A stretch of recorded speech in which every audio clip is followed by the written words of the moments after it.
الحمد لله حمدا طيبا كثيرا سبحان الله ونصلي ونسلم على رسوله النبي الأمي القريشي الهاشمي المطلبي سبحان الله وعلى آله الطيبين الطاهرين المطهرين الأكملين الأجملين المعصومين سبحان الله وعلى آله وأصحابه وأزواجه وأولاده أجمعين سبحان الله أما بعد فأعوذ بالله من الشيطان الرجيم بسم الله الرحمن الرحيم سبحان الله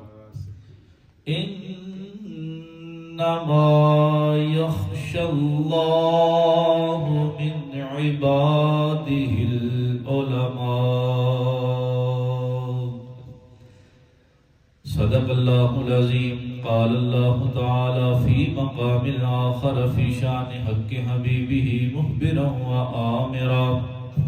إن الله وملائكته يصلون على النبي يا أيها الذين آمنوا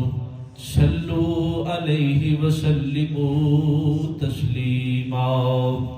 اللهم صل على سيدنا ومولانا محمد وعلى آل سيدنا ومولانا محمد مبارك وسلم عليه الصلاة والسلام عليك يا سيدي يا رسول الله وعلى آلك وأصحابك يا رحمة للعالمين الصلاة والسلام عليك يا سيدي يا رسول الله وعلى آلك وأصحابك يا خاتم النبيين اے رسول امین خاتم المرسلین تجھ سا کوئی نہیں تجھ سا کوئی نہیں اے رسول امین خاتم المرسلین تجھ سا کوئی نہیں تجھ سا کوئی نہیں ہے عقیدہ یہ اپنا بسد کو یقین تجھ سا کوئی نہیں تجھ سا کوئی نہیں اے رسول امین خاتم المرسلین اور دست قدرت نے ایسا بنایا تجھے جملہ اوصاف سے خود سجایا تجھے دست قدرت نے ایسا بنایا تجھے جملہ اوصاف سے خود سجایا تجھے اے رسول امین سید الآخرین تجھ سا کوئی نہیں تجھ سا کوئی نہیں اے رسول امین سید المرسلین سا کوئی نہیں، تجھ سا کوئی نہیں۔ انتہائی عزتوں کے لائق ذی وقار و ذی احتشام سامعین و ناظرین، اللہ رب العالمین مالک لم یزل، خالق کل جہاں کا بے پایہ شکر و احسان کہ جس مالک نے مجھے اور آپ کو اپنے پیارے محبوب کی امت میں پیدا فرمایا، اور پھر آج اپنے گھر میں سجدہ ریزی کی توفیق رفیق عنایت فرمائی۔ دامن قرآن سے سورہ فاتر کی آیت نمبر 28 میں نے آپ حضرات کے سامنے اس کا کچھ حصہ تلاوت کیا۔ سبحان اللہ۔ میرا رب ارشاد فرماتا ہے انما یخشی اللہ من عبادہ العلماء، سبحان اللہ۔ کہ بے شک جو اہل علم ہیں، جو علم و عرفان کی دولت سے مالا مال ہیں، وہ اللہ تعالیٰ سے ڈرنے والے ہیں، ڈرتے ہیں۔ آج چونکہ 2 شعبان المعظم کو حضور سیدنا امام اعظم حضرت نعمان بن ثابت رضی اللہ تعالیٰ عنہ آپ کا یوم وصال ہے، اس مناسبت سے میں نے ضروری سمجھا کہ چند ایک معروضات آپ کے حوالہ سے آپ کی خوبصورت سماعتوں کی نظر کرتا چلوں۔ جو دین میں اور آپ اس وقت اپنے دل و روح کے اندر محسوس کر رہے ہیں اور جس کے اوپر میں اور آپ فخر کرتے ہیں، وہ دین صرف و صرف ہمیں بڑی آسانی کے ساتھ اور آسمان سے ایک فرشتے کے ذریعے میرے اور آپ کے دل و روح میں نہیں اترا، بلکہ اس دین اسلام کی بقا کے لیے ہمارے اسلاف نے بڑی قربانیاں دی ہیں، بڑی محنتیں کی ہیں، اور تب جا کے یہ آسان ترین صورت میں میرے اور آپ تک پہنچ چکا ہے۔ آج اگر دین اسلام کے حصول کا معاملہ ہو تو چھوٹا سا بچہ جس کی عمر کم و بیش 10 سے 15 سال کے درمیان ہو، وہ آج کے دور میں بآسانی اس ٹیکنالوجی کی مدد سے اپنے مشکل سے مشکل ترین سوال کے حل کے لیے وہ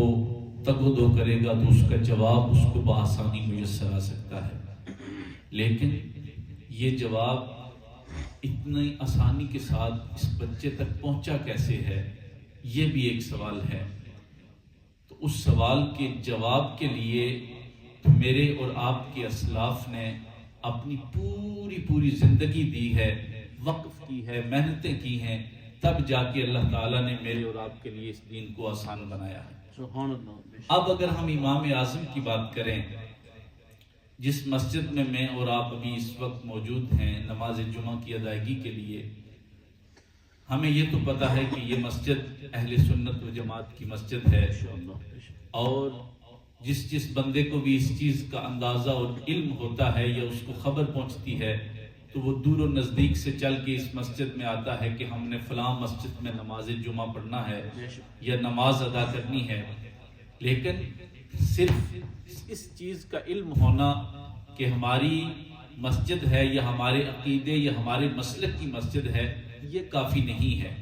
بلکہ یہ مسلک، یہ عقیدہ، جو خوبصورت عقیدہ مجھے اور آپ کو میسر آیا ہے، اس عقیدے کی تاریخ ہے، اس عقیدے کے لیے جن احباب نے محنتیں کی ہیں ان کو بھی ہم نے اپنی دعاؤں میں شامل رکھنا ہے۔ اصل میں یہ جو ان لوگوں کو آؤٹ پٹ دینے کا معاملہ ہوتا ہے یا ان لوگوں کو جو اس کا رسپانس ہم نے دینا ہے، وہ اس صورت میں دینا ہے کہ جب ہم ہاتھ اٹھائیں دعا کے لیے تو ہمارے ہاتھوں کے اٹھے ہوئے ہاتھوں کے اندر، ہماری زبان کے اوپر، ہمارے الفاظ کے اندر ان لوگوں کے نام بھی ہونے چاہیے جنہوں نے یہ دین آسان بنا کے میرے اور آپ تک پہنچا دیا۔ سبحان اللہ، بے شک۔ اور ان میں سر فہرست نام ہے حضور سیدنا امام اعظم رحمۃ اللہ تعالی علیہ ورضی اللہ تعالی عنہ آپ کا۔ اب وقت کے دامن میں اتنی گنجائش نہیں کہ آپ کی پوری زندگی کا احاطہ کیا جائے، لیکن میرے اور آپ کے لیے جو یاد رکھنے کی باتیں ہیں وہ یہ ہیں کہ حضور امام اعظم کو امام اعظم اس لیے کہا جاتا ہے کہ آپ حضور نبی کریم صلی اللہ علیہ وسلم کے چہرہ والضحیٰ کی زیارت کرنے والے ان صحابہ کرام کو اپنی آنکھوں سے دیکھ چکے ہیں کہ جنہوں نے میرے رسول کو دیکھا تھا، اور جو صحابہ کرام کو دیکھتا ہے اس کو تابعیت کا مقام ملتا ہے۔ تو گویا حضور امام اعظم آپ تابعی ہیں، اور جملہ فقہائے کرام کی فہرست میں ٹاپ پہ جو نام آ رہا ہے، سر فہرست جو نام آ رہا ہے وہ امام اعظم کا نام آ رہا ہے۔ سینیارٹی بیس پہ دیکھا جائے تو سب سے پہلے امام اعظم فقہ کے بانی کے طور پر مجھے اور آپ کو نظر آتے ہیں، سبحان اللہ، بے شک۔ جن کے میں اور آپ مقلد ہیں، جن کی یہ نماز آپ پڑھتے ہیں، آپ ہاتھ اٹھاتے ہیں اور ہاتھ اٹھا کے آپ زیر ناف باندھ لیتے ہیں، یہ تقلید ہے۔ اس کو مقلد ہونا کہتے ہیں کہ ہم مقلد ہیں، ہم اس فقہ کے ماننے والے ہیں کہ جو فقہ امام اعظم کے تھرو مجھ تک اور آپ تک پہنچی ہے۔ اور اس وقت چار دانگ عالم میں پوری دنیا اسلام کے اندر زیادہ سے زیادہ جتنے بھی مقلد احباب ہیں وہ سارے امام اعظم کے مقلد ہیں، اور باقی جو ہمارے مسالک کے ماننے والے ہیں، امام شافعی کے ماننے والے ہوں، امام مالک کے ماننے، ان کی تعداد امام اعظم کی بنسبت کم ہے، لیکن امام اعظم رضی اللہ تعالیٰ عنہ آپ کی شان یہ ہے کہ اللہ تعالیٰ نے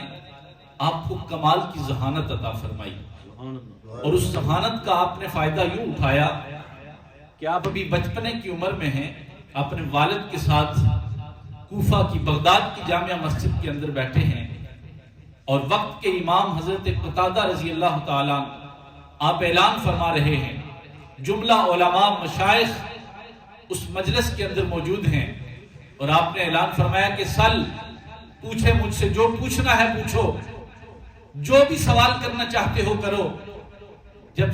بار بار آپ نے یہ سوال دہرایا کہ پوچھو مجھ سے کیا پوچھنا چاہتے ہو، سارے علماء نے سر تسلیم خم کر لیا، سب نے گردنیں جھکا لی۔ اس کا مطلب یہ تھا کہ اب وہ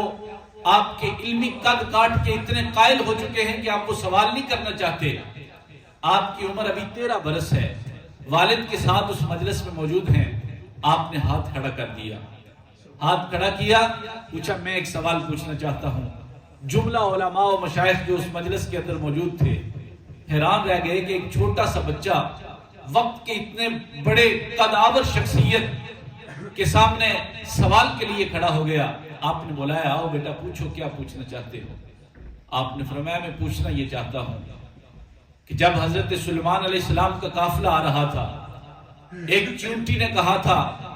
کہ ساری چونٹیاں اپنی اپنی بلو میں چلی جاؤ کہ حضرت سلیمان علیہ السلام کا قافلہ آ رہا ہے،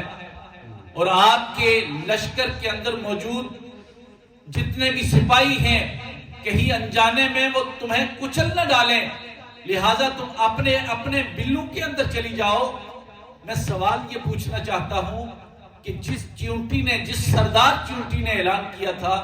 کیا وہ چونٹی نر تھی یا مادہ تھی؟ وہ نر تھی یا مادہ تھی؟ یہ سوال آپ نے اس لیے پوچھا کہ جب وقت کے امام نے بار بار کہا کہ پوچھے مجھ سے کیا پوچھنا چاہتے ہیں، تو حضور امام اعظم کو یہ بات آپ کی طبیعت کے اوپر ناگوار گزری کہ ایسا نہیں کرنا چاہیے تھا ان کو، تو چلو میں ایک سوال پوچھ لیتا ہوں۔ جب یہ سوال وقت کے اتنے بڑے امام سے پوچھا گیا تو آپ خاموش ہو گئے۔ آپ نے فرمایا کہ بیٹا مجھے تو نہیں پتا، اگر آپ کو پتا ہے تو آپ بتا دیں۔ تو آپ نے فرمایا کہ قرآن پاک کے اندر سورہ نمل کے اندر جو لفظ استعمال ہوا ہے، وہ جو صیغہ استعمال ہوا ہے وہ قالت یعنی مؤنث کا صیغہ استعمال ہوا ہے، تو اس صیغے سے پتہ یہ چلتا ہے کہ وہ چونٹی نر نہیں مادہ تھی، اس لیے کہ جب اللہ تعالیٰ نے اس کے لیے لفظ استعمال کیا تو وہ مؤنث کا صیغہ استعمال کیا ہے۔ یہ آپ کے بچپنے کا عالم ہے، امام اعظم کی بات کر رہا ہوں، یہ آپ کے بچپنے کا عالم ہے، لیکن مختصر وقت کے اندر یہ کہ آپ نے تقریباً 4000 اساتذہ کرام سے علمی استفادہ کیا۔ سبحان اللہ۔ 4000 ٹیچرز تھے آپ کے، 4000 اساتذہ کرام سے آپ نے علم حاصل کیا، اور ہزاروں کی تعداد میں آپ کے آگے اپنے شاگرد ہیں۔ پھر آپ کی اللہ تعالیٰ کی رضا کے لیے عبادت اور ریاضت کا معاملہ یہ تھا کہ اتنے بڑے مقام پہ ہونے کے باوجود رات کو جب عشاء کا وقت ہوتا، لوگ نماز عشاء کے لیے آتے، آپ مسجد میں ہوتے، نماز عشاء کی ادائیگی ہوتی، لوگوں کے ساتھ آپ واپس چلے جاتے، اور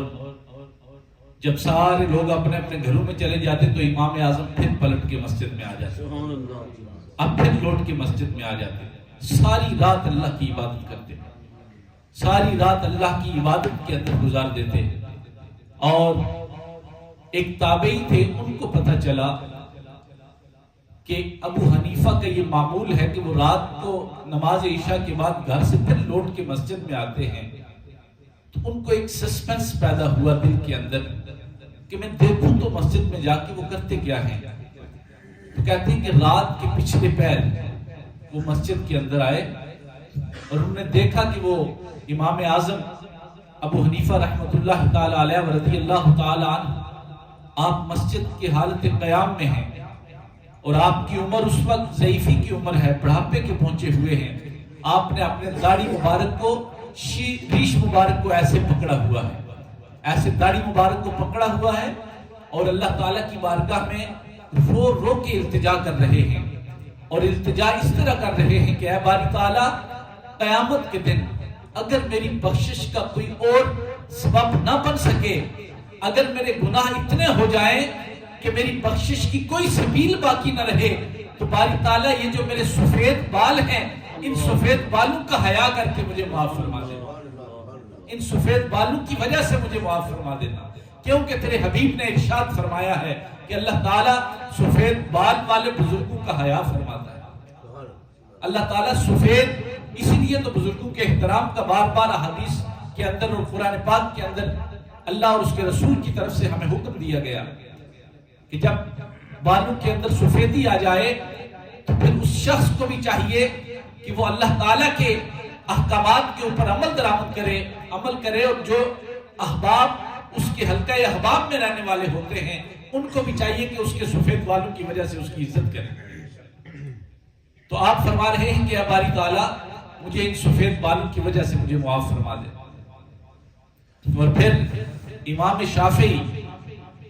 آپ کا بھی بڑا مقام ہے، آپ حضور امام اعظم کے بعد تشریف لائے، لیکن امام شافعی امام اعظم کے شاگرد امام حسن بن شیبانی کے 10 سال تک شاگرد رہے، 10 سال تک وہ آپ کے سامنے زانو تلمذ رہے، اور یہ شان بھی حضور امام اعظم کو اللہ تعالیٰ نے عطا فرمائی ہے۔ یہ میرے اور آپ کے لیے جاننا ضروری کیوں ہے؟ یہ ایک سوال ہے کہ ہم آئے، وضو کیا، گھر سے کیا یا مسجد میں کیا، امام صاحب نے تکبیر تحریمہ کہی، ہم نے ہاتھ باندھے،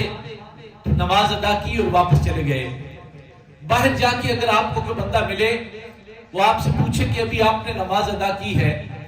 آپ کس کی تقلید میں نماز ادا کر کے آئے ہیں، آپ مقلد ہیں، کس کے مقلد ہیں؟ آپ فرمائیں گے کہ نہیں، میں تو مسجد میں گیا تھا، جسٹ میں نے نماز پڑھی ہے، نماز پڑھ کے سلام پھیرا، دعا کی، واپس آ گیا ہوں، اتنی معلومات تو میرے پاس نہیں ہے۔ اس لیے کہ یہ ہمارے مسلک کا، ہمارے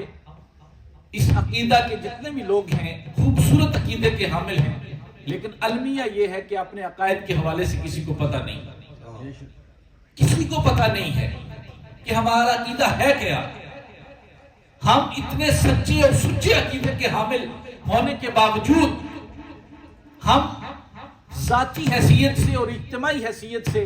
اپنے عقائد سے بالکل دور ہو چکے ہیں۔ اور جب تک ہمیں اپنے اسلاف کے، اب اگر ہم بہت سے ایسے احباب ہوں گے کہ اگر میں صرف امام اعظم کا نام پوچھ لوں نا، امام اعظم کا نام کیا ہے، تو 70% لوگ ایسے ہیں کہ جن کو امام اعظم کا نام ہی نہیں پتا کہ آپ کا نام کیا ہے۔ آپ کا نام ہے نعمان بن ثابت رضی اللہ تعالیٰ، جن کے میں اور آپ مقلد ہیں اور آپ کی تقلید میں ہم اس فقہ کے اوپر ہم اس وقت عمل کر رہے ہیں۔ تو صاحب، اس ساری تمہیدی گفتگو کرنے کا مقصد یہ ہے کہ اللہ تعالیٰ نے مجھے اور آپ کو ایسی ایسی خوبصورت ہستیاں عطا فرمائی ہیں کہ جن کے بارے میں تحقیق کرنا، جن کا علم اور جن کی زندگی کا مطالعہ کرنا میرے اور آپ کے لیے انتہائی لازم ہے۔ دنیا کے معاملات چلتے ہیں، یہ دنیا ہے، اللہ تعالیٰ نے ایک مخصوص مدت کے لیے مجھے اور آپ کو اس دنیا میں بھیجا۔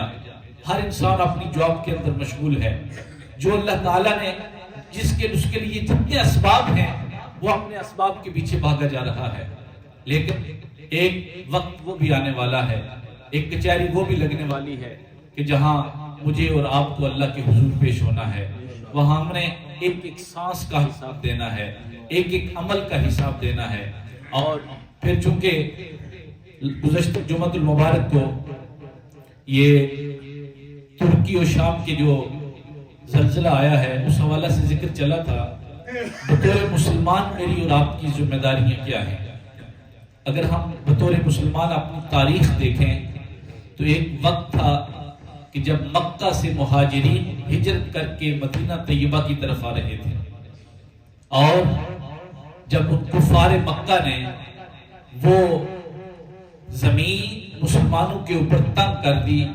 تو انہوں نے اس مکہ المکرمہ جیسی وادی کو چھوڑا اور مدینہ طیبہ میں آئے۔ جب مدینہ طیبہ میں پہنچے تو مدینہ طیبہ کے باسیوں نے، انصار مدینہ نے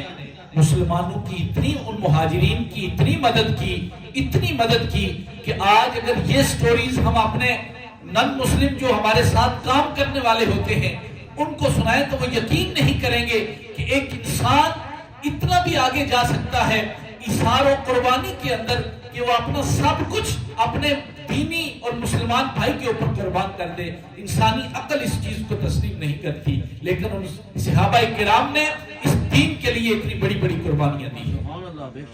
ایک صحابی تھے جو ہجرت کر کے میرے رسول پاک کے پاس پہنچے،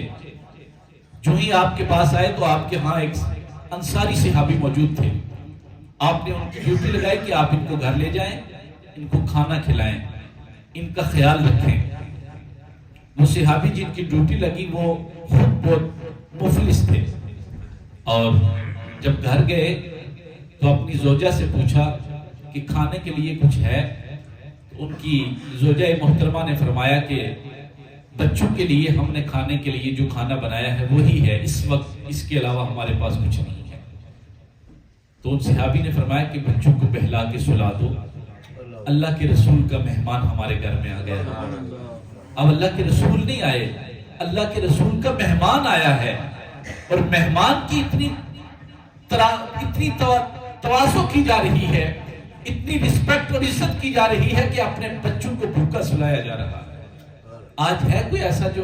ماں اپنے بچوں کے لیے ایسی قربانی دے دے؟ ایسا نہیں ہو سکتا، لیکن اس ماں نے بھی اس دین کے لیے قربانی دی۔ اور وہ مہمان رسول جو ہجرت کر کے مدینہ طیبہ میں آیا تھا، اللہ کے رسول نے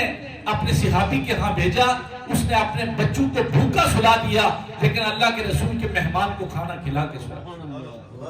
اور پھر صرف کھانا نہیں کھلایا، آخری بات جب وہ کھانا کھانے لگے تو اس مہمان نے کہا کہ آؤ آپ بھی میرے ساتھ بیٹھ کے کھانا کھاؤ۔ اب جب یہ معاملہ آیا تو دونوں پریشان ہو گئے۔ اس نے اپنی بیوی کو کہا کہ جب ہم دسترخوان پہ بیٹھیں گے تو میں کہوں گا کہ ابھی ہم چراغ کو سیدھا کرنا بھول گئے ہیں، جاؤ چراغ کو ٹھیک کر کے آؤ۔ آپ اٹھنا، جا کے لالٹین کو ہاتھ لگانا اور اس کو بند کر دینا۔ ہم اس دسترخوان پہ بیٹھے رہیں گے، ہمارا مہمان کھانا کھاتا رہے گا، ہم ہاتھ ہلاتے رہیں گے، اس کو پتہ نہیں چلے گا کہ ہم بھی کھانا کھا رہے ہیں یا نہیں۔ اس طرح اس کا پیٹ بھر جائے گا اور ہم کھانے کو ہاتھ بھی نہیں لگائیں گے۔ پھر ایسا ہی ہوا انہوں نے بالکل اسی طرح عمل کیا. صبح نماز فجر کا وقت ہوا، جب وہ صحابی مسجد نبوی کے مین گیٹ سے انٹر ہوئے، اندر داخل ہوئے، اللہ کے رسول سامنے کھڑے اس کا انتظار کر رہے ہیں. اللہ کے رسول نے سامنے کھڑے ہو کے فرمایا، اے میرے صحابی، رات کو جو تو نے عمل کیا ہے وہ عمل اللہ کو بھی پسند آیا ہے اور اللہ کے رسول کو بھی پسند آیا ہے. وہ عمل اللہ اور اس کے رسول کو پسند آیا ہے. تو صاحب یاد رکھیں، آج اگر ترکی کے اوپر یہ وقت آیا ہے، کل میرے اور آپ کے اوپر اللہ نہ کرے کسی کے اوپر بھی وہ وقت آ سکتا ہے کہ ہم گھر سے بے گھر ہو سکتے ہیں. جب آج ہم اپنے دینی بھائیوں کی مدد کریں گے، آنے والا جو بھی مشکل لمحہ ہوتا ہے، مصیبت ہوتی ہے، وہ ٹل جایا کرتی ہے. اور پھر یہاں صرف ترکی کی بات نہیں،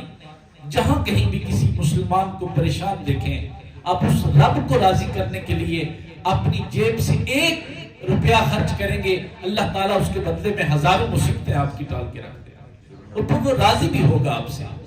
اس لیے دعا ہے کہ اللہ تعالیٰ ہمیں ایسے ناگہانی آفات و بلیات سے محفوظ رکھے. میسج یہ چھوڑ کے جا رہا ہوں کہ ہمارے اسلاف جتنے بھی ہیں، حضور سیدی اعلیٰ حضرت ہوں، ہمارے اولیاء کرام ہوں،